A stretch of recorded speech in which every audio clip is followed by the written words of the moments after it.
in terms of what you can expect, so the goal of releasing these in the way we did was, yeah, we feel confident about all the songs. We think all the songs are incredible, but and when you release a full album, you know, certain songs will get spikes, you know, what people will kind of attach to, and other songs that are great songs might not get their due because of that. So the idea of the EP is like you are now able to focus on all the songs and appreciate them as whole. So when the full album comes out, you know it back to front.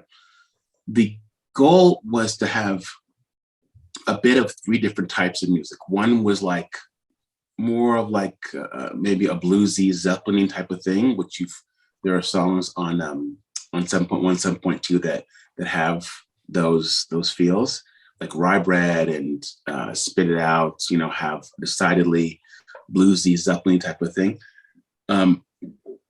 Then to have something more, for lack of a less general term, something more proggy, right? Something with time signatures and more solos and things like that. And then so that, and then stuff that we call just doom, stuff that's just like Bombs Away, right? Like just riff rock, you know? So each EP, we want to have a bit of each of those elements. So that being said, 7.3 will have more of that. We'll have more of each of those kind of styles, but just different songs. That's about all I can tell you right now. Now, I have a quote here from someone that knows all about live audio.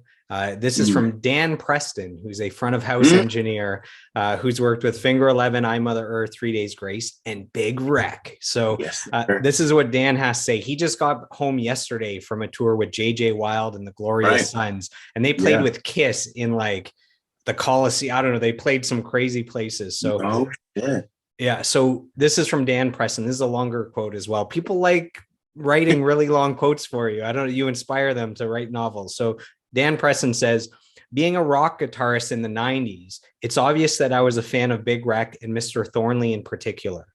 Naturally, as Ian went solo, I followed. My first encounter with the Thornley band was at Canadian Music Week 2003 when they were playing with 3 Days Grace at the Opera House. As much as I was looking forward to watching Ian rip it up, I was blown away by Sekou. The precision, power, and style that was displayed made me realize that this guy was a force. When I heard that he was returning to the lineup last year, I was super stoked knowing that I would be the guy at the front of house getting to mix this powerhouse band with Sekou now in the mix. He's a wonderful hang, and I very much look forward to the next time I'm behind the board for Sekou and Big Wreck once again to drop a few elbows. That's from Dan Preston. That's right. Dan's the man. I love his mixing.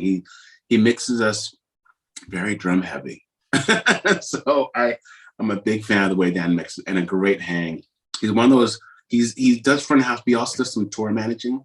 And I've always found a really good facet of a tour manager is somebody who does not let the artist feel like they're dealing with 1,001 stresses, which most tour managers do on a given day.